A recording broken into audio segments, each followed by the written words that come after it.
Tuesday, June 15th marks the first anniversary of the Galwan incident. Galwan was an unfortunate development as far as the larger spectrum or context of Sino-Indian relations are concerned.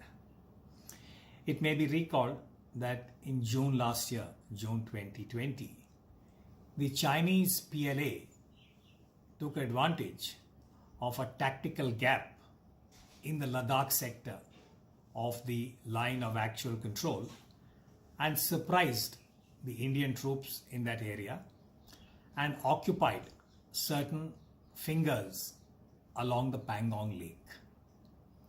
Now, this was a clear violation of the 1993 agreement between India and China, and consequently, on that evening, June 15th, Indian troops led by Colonel Babu of the Bihar Regiment engaged in what is being described as a scuffle with the PLA, and 20 Indian Army personnel were killed, including Colonel Babu. And the PLA has confirmed officially that they lost 4 of their troops, though the unofficial estimate is that the numbers were much higher. Why this is an unfortunate development is that it is for the first time since 1975, that means almost 45 years, that there has been this kind of adversarial encounter between the two armies along the line of actual control. 1 year after Galwan, what are the policy issues that need deliberation in the public domain?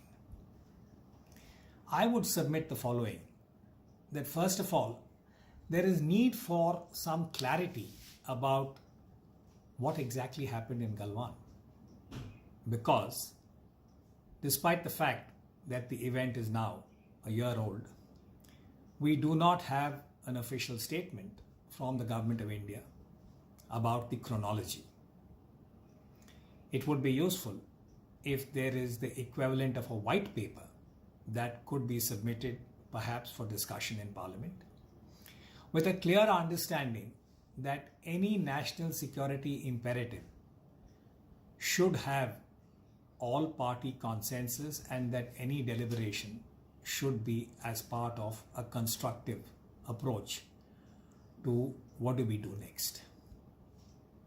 And this is where I think there are a few areas that merit consideration.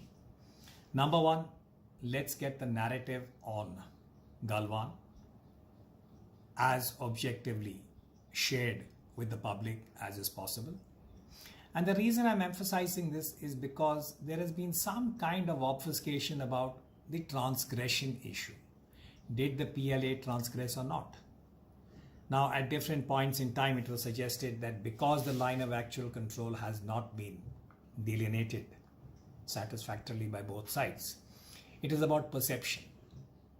But the reality is that in June last year, the PLA altered the Ladakh sector, the status quo on the Ladakh sector, and India, in subsequent talks and negotiations, has been seeking from the Chinese a return to the status quo, pre-Galwan, in which case the inference that follows is that today the PLA is sitting in certain areas that were claimed by India and patrolled by India pre-Galwan. So I think clarity about the narrative would be a very desirable first step. The second is to accept that when we look at India's larger security narrative, this is not the first time that India has been surprised by an adversary. It happened in October 1962 with China. It happened in May 1999 in Kargil with Pakistan. It happened in Mumbai 2008 and again now in June 2020. So I think an objective review about why India has been surprised in this manner and what needs to be done to redress the inadequacies in higher defense management. Some of this was already touched upon after Kargil. There was a Kargil report commissioned by then Prime Minister Atal Bihari Vajpayee, and a large part of that report is in the public domain in the form of a book. Perhaps it is time to have a similar kind of report after Galwan, which would allow India to evolve a long-term strategy apropos China, as also an immediate short-term tactical approach over the next couple of years, because there are many reports that seem to suggest that China is now on a very aggressive territorial consolidation. It includes Taiwan, there's reference to Hong Kong, Tibet, and the unresolved territorial dispute with India, which also involves Arunachal Pradesh. More recently, there have been reports that China is completing a high-speed railway network from Lhasa to Ningxi. Now, Ningxi is just north of Arunachal and is very close to the line of actual control. What does this mean tactically?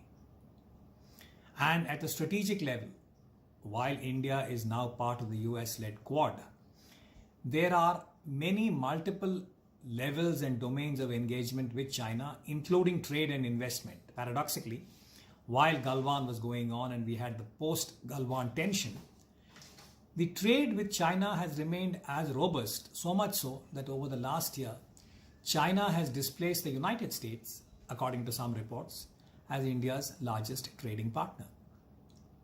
Can India aspire to become a $5 trillion economy by having a situation where it cannot engage with China as far as trade and investment are concerned? How is this circle to be squared? These are some of the long-term policy issues, and the starting point to my mind is to get the Galwan narrative right, and from there objectively craft an affordable, effective and sustainable long-term strategy apropos China, because that would have very, very important implications for India in the policy domain.